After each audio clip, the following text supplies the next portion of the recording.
When I was here in 1975 preparing to graduate, actually, I can remember being in this very hall.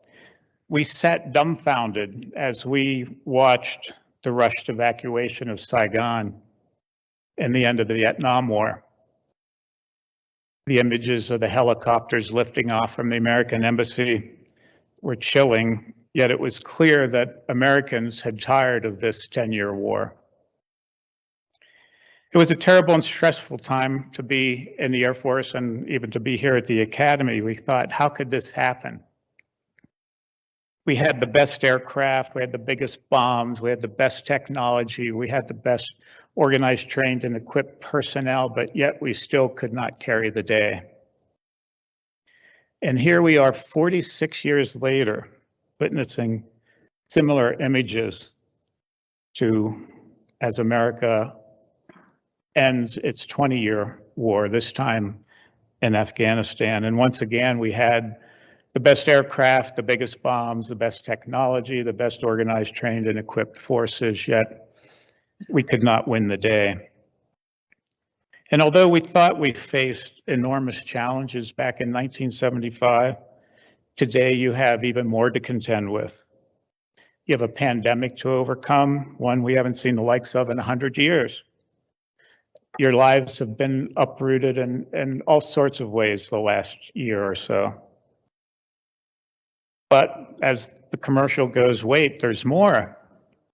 On January 6th, you witnessed the most significant attack on our nation's capital and our democracy since 1814, when the British troops sacked our nation's capital in Washington, D.C.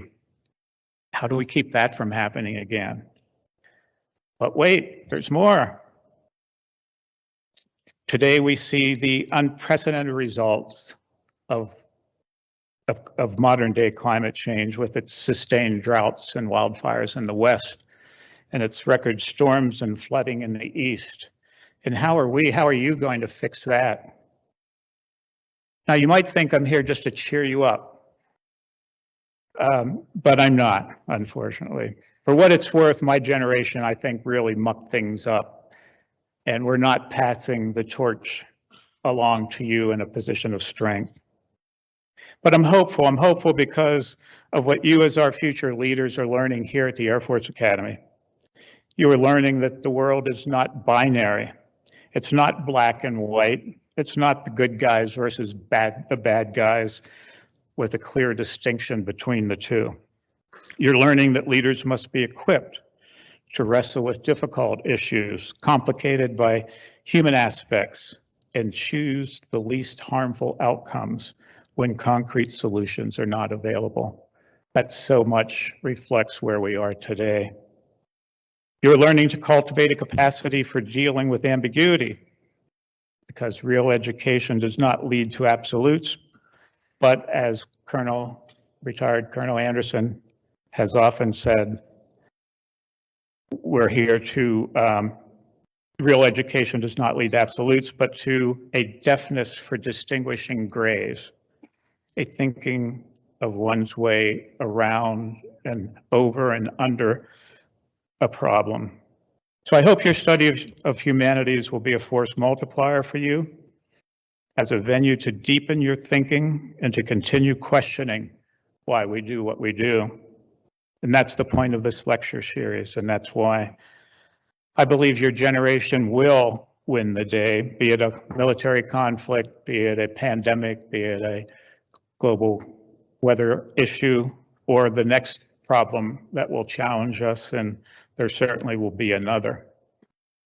So speaking of humanities, Elliot Ackerman studied literature and history. He studied the humanities at Tufts University, graduating summa cum laude and Phi Beta Kappa.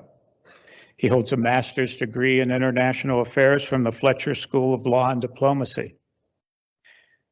Elliot is the author of Places and Names on War, Revolution, and Returning, a memoir which I think many of you are currently reading. And his novels include 2034, a look at what the next, a realistic look, I think, of what the next war could possibly be like. Red Dress in Black and White, Waiting for Eden, dark at the crossing, and green on blue. His writing often appears in Esquire, The New Yorker, The New York Times, where he is a contributing opinion writer.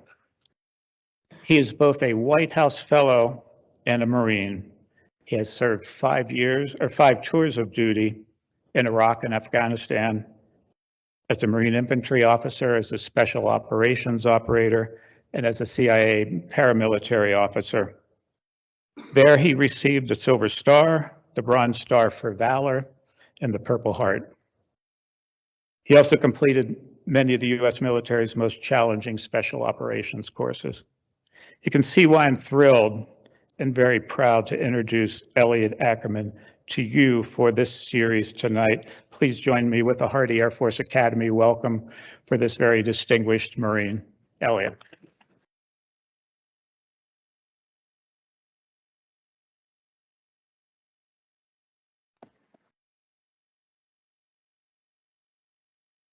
Thank you.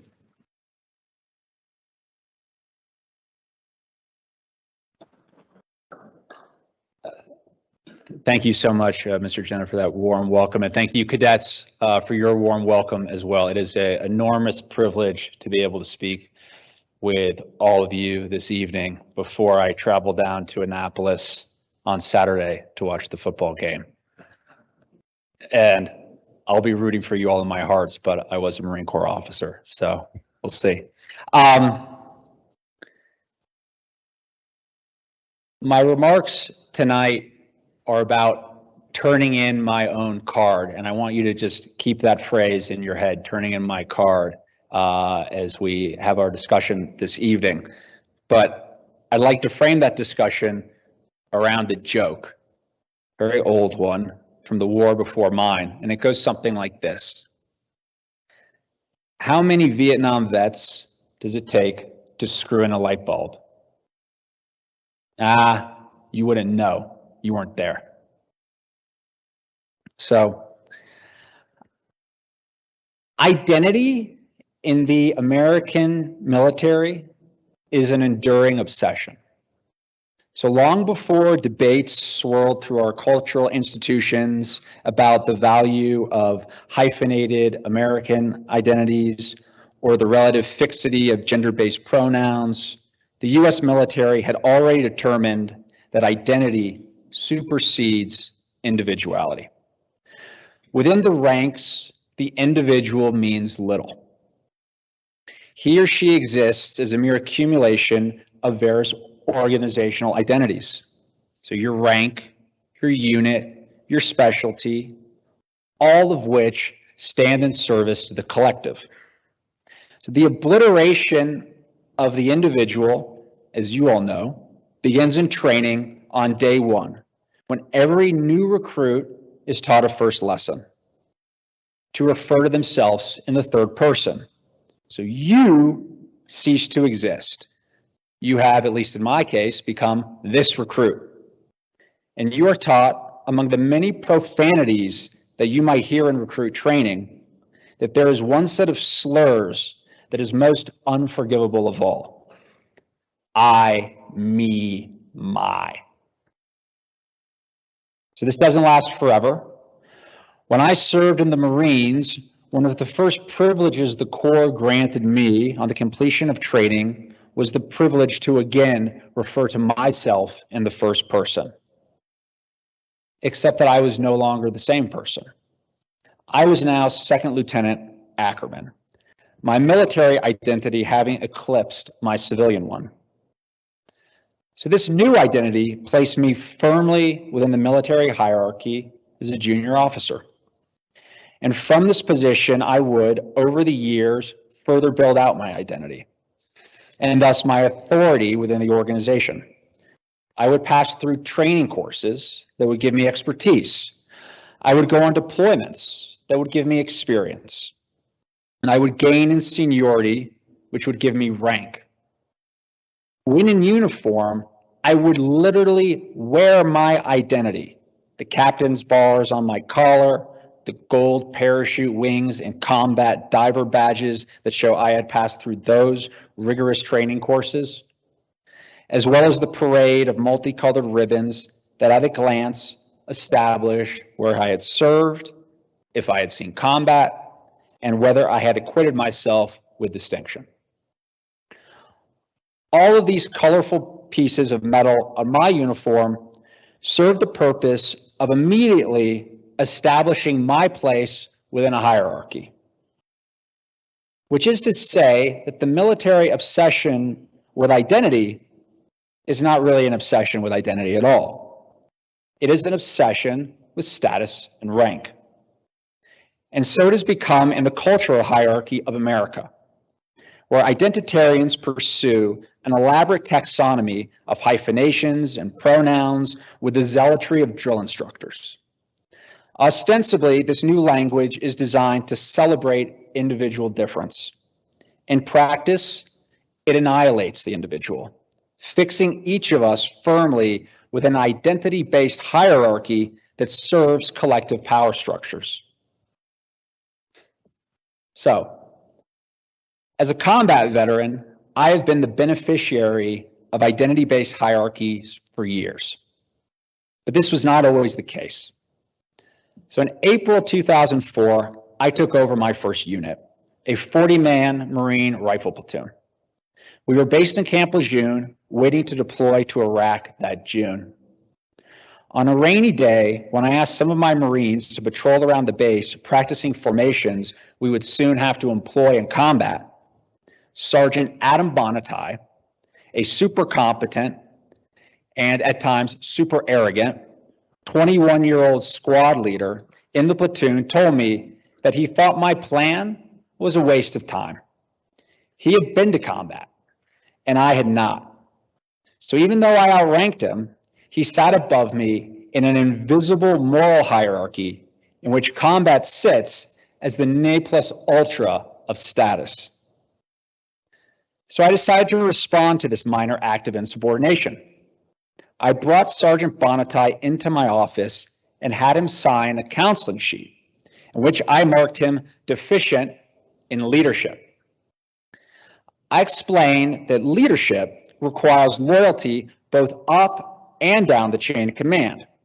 So by flagrantly refusing to follow orders, he had been disloyal to me and thus a bad leader.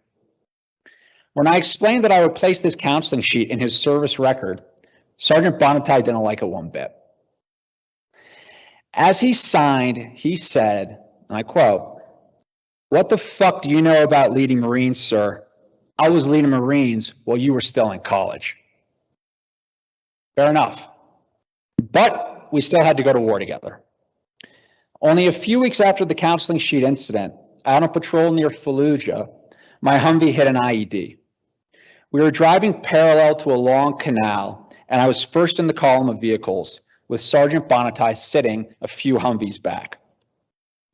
He later told me from his perspective, I simply vanished in a cloud of dust and smoke. As hunks of shrapnel and earth plunked down into the canal, he was certain pieces of my body were among the debris. And, in a macabre admission, he later told me that he imagined having to fish my joints out of the putrid water. What had happened was that 2 artillery rounds had gone off right next to my door. Fortunately, the rounds had been dug in too deep so that their blast fountained outward over my head, leaving me with dust in my throat and ears ringing, but little else. I then jumped out of my Humvee. Whoever had detonated the IED fired a few shots at us as I jogged back to Sergeant Bonatai. He and I worked together to coordinate our platoon's response, in which we searched the area and eventually carried on with our patrol. After that day, everything changed. Our operations ran more smoothly, with no complaints. During off hours, Sergeant Bonatai and the other NCOs came by my hooch to joke with me. We all got along. Several months and firefights later, I asked Sergeant Bonatai about this sudden shift in attitude. At first, he laughed off my question. When I pressed, he became a bit sheepish. He was even apologetic. "Well, you got blown up," he said. "After that, we decided you were okay, that you were one of us." So to this day, his words bring to mind a moment in Oliver Stone's Platoon, in which Charlie Sheen's character, the doe-eyed new soldier, Chris Taylor, after being wounded in his first firefight, returns to his platoon after a brief stay in a field hospital. An experienced soldier named King takes him to an underground bunker. Here, the old hands are having a little party. When one of them asks, "What you doing in the underworld, Taylor?" King replies on his behalf, "This here ain't Taylor. Taylor been shot. This man here is Chris. He been resurrected." At which point Chris joins their party, smoking dope and singing along to Smokey Robinson's Tracks of My Tears along with the rest of the platoon. It's an incredibly human scene, and call me sentimental, I'm moved by it every time I watch it, as it traces my own experience of rejection followed by acceptance born out of combat. Chris's experience in the firefight has resurrected him. In the eyes of the group, the platoon, he isn't the abstraction Taylor anymore. His spilt blood has made him Chris, an individual. For a while, I resented Sergeant Bonatai's response. I was the same person before the IED attack as I was after it. It's no more or less competent. The need to classify me as other because I was not yet a combat vet felt capricious, indulgent, condescending, and so against the best interests of the platoon, which needed coherent leadership up and down the chain of command to run smoothly in combat. But of course, the metrics of identity are typically arbitrary, and also typically they rarely serve the best interests of the group. Tribal by nature, identity fixates on difference, too often seeking to narrow as opposed to enlarge who merits membership in the tribe. Identity is as much or more a method of exclusion as of inclusion. It fortifies itself by casting others out. There's a famous Bedouin adage that I first came across in Iraq. It goes, "I am against my brother and I are against my cousin and I are against the stranger." In this remorsably reductive manner, through the accentuation of differences as opposed to the assertion of commonalities, one group is pitted against another in perpetuity. In my case, I had power over Sergeant Bonatai because I was an officer. In his case, he exercised power over me for a time because he was already a combat veteran. Again, identity is hierarchy, a wolf in sheep's clothing. Eventually, we returned from Iraq. Sergeant Bonatai left the Marine Corps, shedding that identity. And we shed the attendant hierarchy, the system of rank that had once existed between us.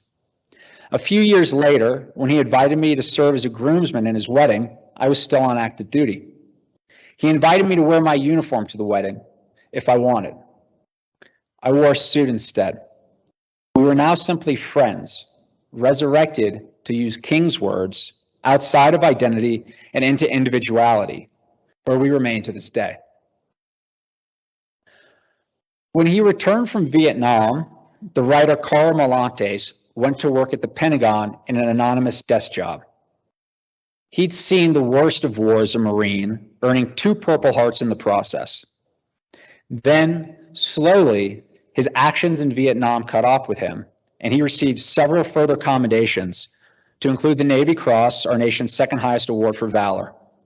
In his memoir, What It Is Like to Go to War, Molantes writes about the experience of earning these medals. Quote, "With every ribbon that I added to my chest, I could be more special than someone who didn't have it.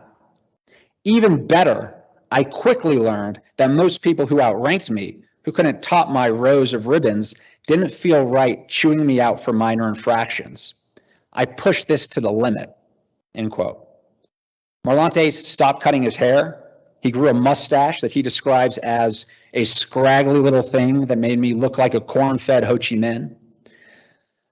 Eventually, a more senior officer who had also been to Vietnam but had nowhere near my rows of medals, called Marlantes into his office. Quote, "I don't give a fuck how many medals you've got on your chest," he said. "You look like shit. You're a fucking disgrace to your uniform, and it's a uniform I'm proud of. Now get out of here and clean up your goddamn act." Reflecting on the incident in his memoir, Marlantes writes, "I can't remember the man's name. If I could, I'd thank him personally. He called my shit." It takes courage to call someone else's shit, particularly when their externally verifiable identity trumps one's own. We all know when someone is tossing about identitarian arguments in order to evade the substance of a matter, confidently issuing assertions that cannot stand on their own logic, and so instead hoist themselves up on who, in some framework, they are. Typically, these special pleadings are spoken with that tired preamble, "speaking as a," end quote, in which the speaker telegraphs their intention to silence dissent through an appeal to identity-based deference, as surely as if they are standing on a golf course shouting "4" down the fairway. As on the golf course, the objective of the intervention is for everyone to get out of the way. Rhetorically and psychologically, identity is often wielded as a weapon, and some identities cut sharper than others. So I am descended from Ukrainian Jews on one side of my family and Scotch-Irish Texan wildcatters on the other. The world perceives me as a straight white man. It's a dull blade if I'm hoping to cut with identity. Except that there is one thing that corrects for my disadvantage in the identity sweepstakes and compensates for dull, archaic status. I am a combat veteran. Suddenly, my blade is sharp. I am owed deference and have the standing in the great American identity calculus to shut people up. Late in my military service, I came to understand how my identity accorded me such deference in certain situations. The ability to silence the dissent of those who might disagree with me when discussing, say, our wars in Iraq and Afghanistan. Now, some might argue that this is appropriate, that I've earned it. I don't think so. The authority of experience certainly counts for something, but should it count for everything? Should only those who have the authority of lived experience be entitled to raising their voice on certain issues, on race, on gender, or, as in my case, on the critical issues of war and peace? And Oliver Stone's platoon, is Oliver Stone's platoon acceptable because he is a Vietnam veteran, while Francis Ford Coppola's Apocalypse Now is a work of cultural appropriation because Coppola is not a Vietnam veteran? Must one have been to war for one's opinions about war to matter? Consider an obvious example of the interplay between identity and art. So The Catcher in the Rye is commonly regarded as a work of adolescent alienation, but I would argue that is more properly understood as a war novel. J.D. Salinger was a veteran of the Second World War who landed at Utah Beach on D-Day and fought in the Battle of the Bulge in the Hurtgen Forest and was among the troops that liberated the concentration camps. But generally, he did not take on the war in his work, as if he knew that a limit existed as to what he could directly convey. Yet the voice of Holden Caulfield, for which the novel is renowned, is one whose provenance I recognized after returning from my own wars.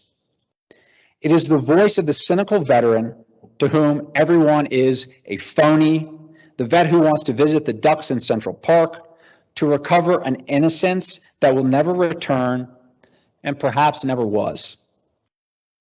Take the novel's last line. Don't ever tell anybody anything. If you do, you start missing everybody. Those are quintessentially the words of a veteran. And yet Salinger scrupulously, as a matter of authorial intention, chose to omit his experience from his work, engaging with it obliquely. Do the new protocols of identity require that we put it back in? There is a philosophical problem here. How can you truly know what someone else's experience is, or what access points he or she or they, speaking of ever more recent complex identities, bring to a subject? I'm not suggesting that identities are necessarily false, but they are certainly subjective, and we need to think more critically about the authority of subjectivity in our society. A good place to begin such critical self-examination would be to propose that there are no classes of people whom we should believe as such. We must show empathy and make every effort never to begrudge it or hold it back. But after empathy, we must inquire after truth and evaluate the claims that are made on our conscience. Injury does not confer infallibility. Military veterans have sometimes misremembered the experience of battle and sometimes even lied about it. And they are not immune. Nobody is immune from correction, from being called, as Merlante says, on their shit. The appeal to identity as the dispositive consideration in any debate is anathema to an open and liberal society. Yet here we are. I recall reading a column by David Brooks in 2015 when the tide was beginning to rise on identity. His column was framed as a personal letter of appeal to Ta-Nehisi Coates on the occasion of the publication of Coates's Between the World and Me, a book that not only touches on the Black experience in America, but also on the American experience itself and the validity of our shared experiment in creating a multicultural democracy.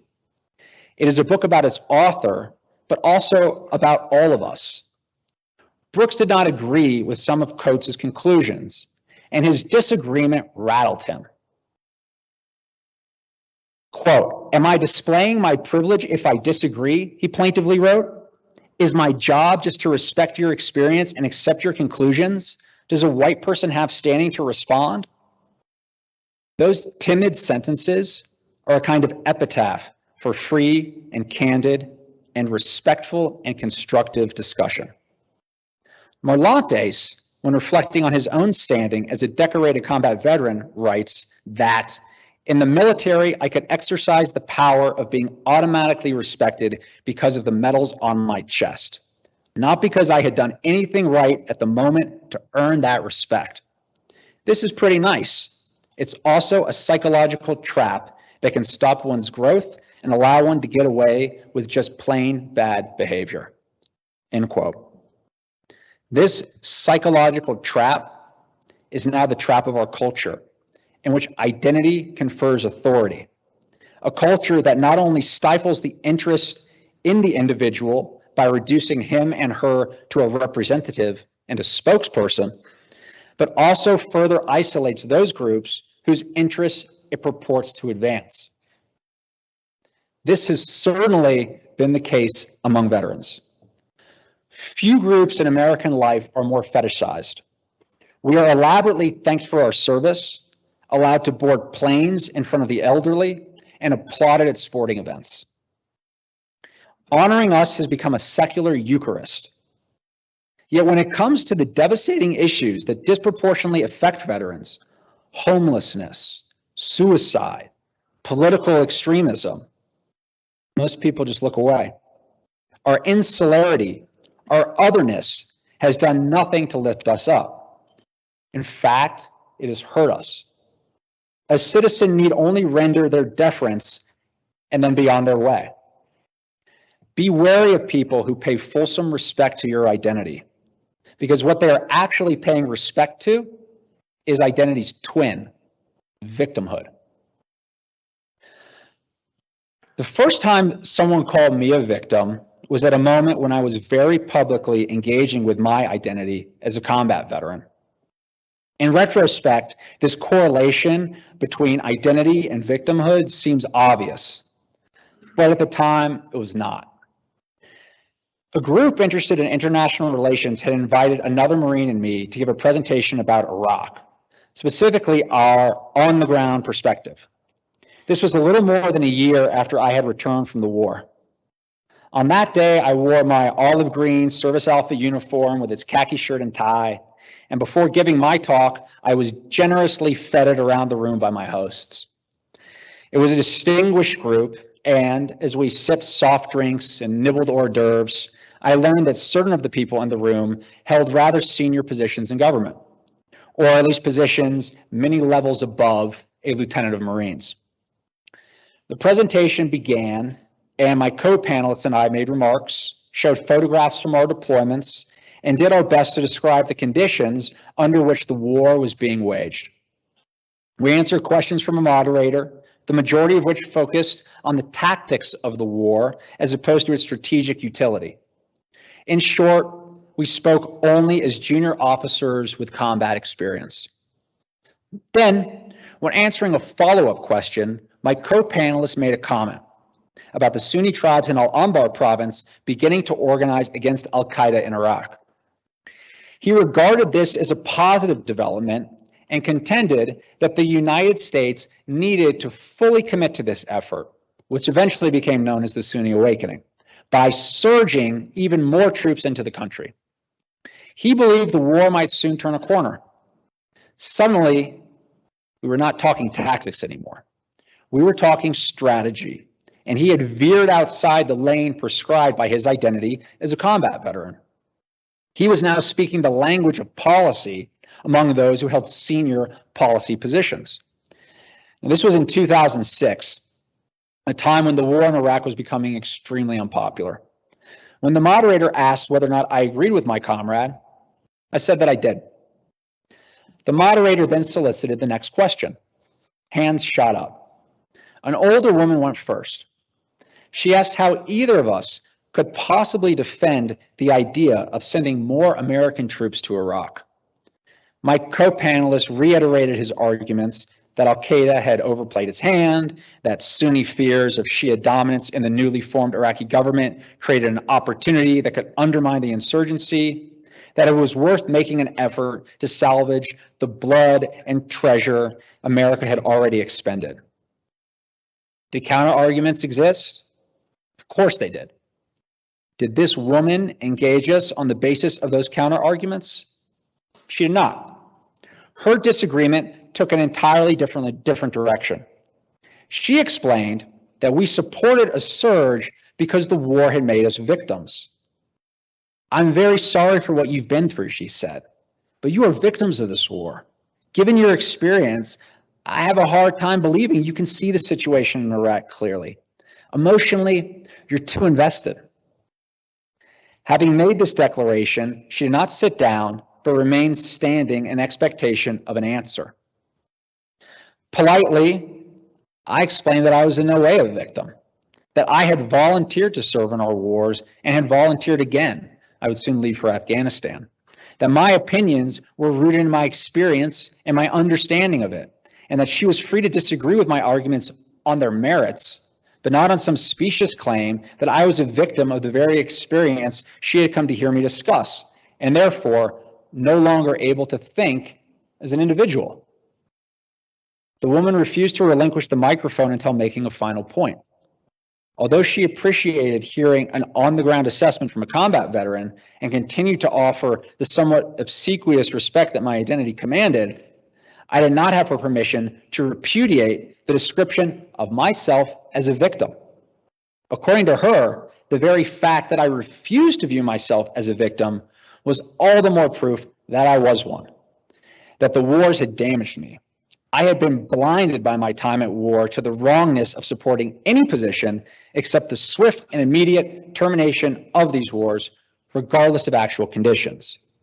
Never mind that my support for a surge was itself based on my on-the-ground perspective.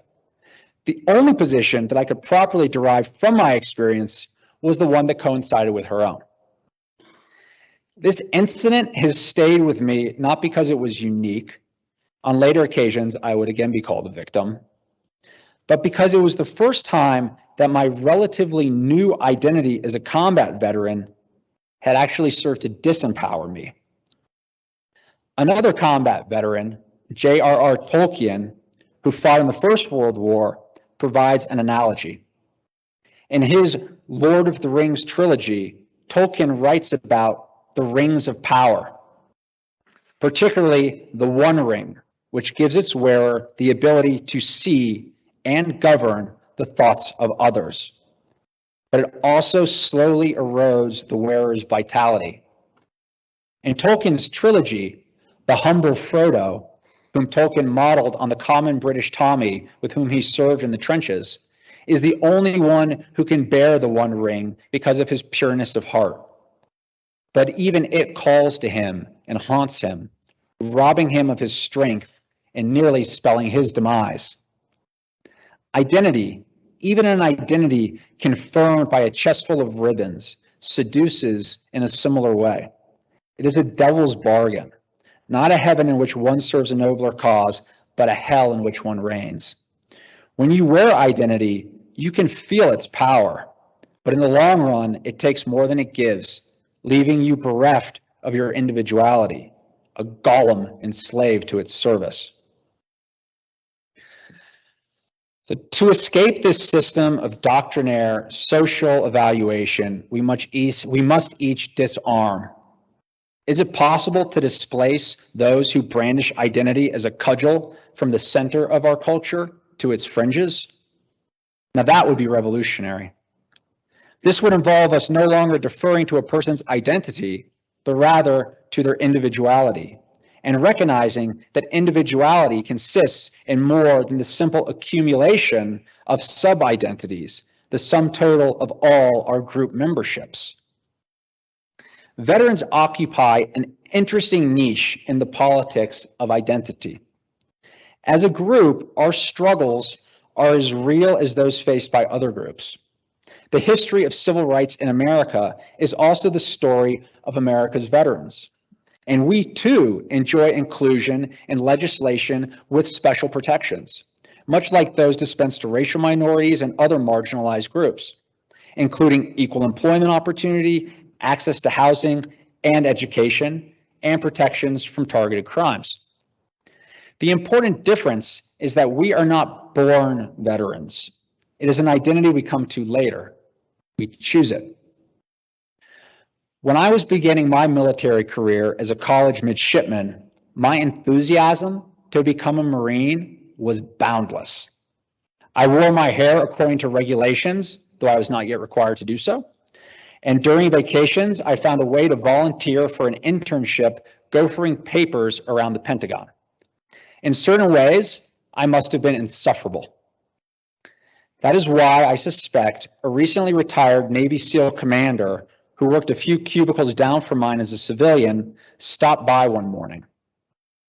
He stood well over 6 feet tall and had fought in Beirut, Panama, and Desert Storm before being forced into early retirement due to a parachuting injury. In sum, he was an intimidating fellow who embodied much of what I hoped to become. Until that morning, he had never taken much of an interest in me. And with just the two of us in the office, he had my full attention. "Can I give you some advice?" he said. "I've served with a lot of Marines, some good, some bad. Do you know the difference between the good ones and the bad ones?" Sitting straight in my perfectly creased uniform, I didn't have a clue. And so he told me, "The good ones never forgot who they were before they became Marines. Don't you forget either." I tried never to forget that advice when I went to war, but also when I came home. That is what I mean when I say that I'm turning in my card. I'm not going to stop being a veteran any more than someone from a specific racial, ethnic, or gender group will ever stop having the experiences that come with being a part of that group. But I will not allow the single element of my experience, this one personal attribute out of many, to eradicate the core of who I am. I will not play my veteran card in interactions with others, even if it is a very good card to play. And I will not allow myself to forget who I was before I became a Marine, or any of the identities, there were many, into which I was born. If I ever do forget the true core of who I am, however elusive it sometimes is, the self or soul that lies beneath all ascriptions of identity, then please use another word to describe me. Call me lost. Thank you.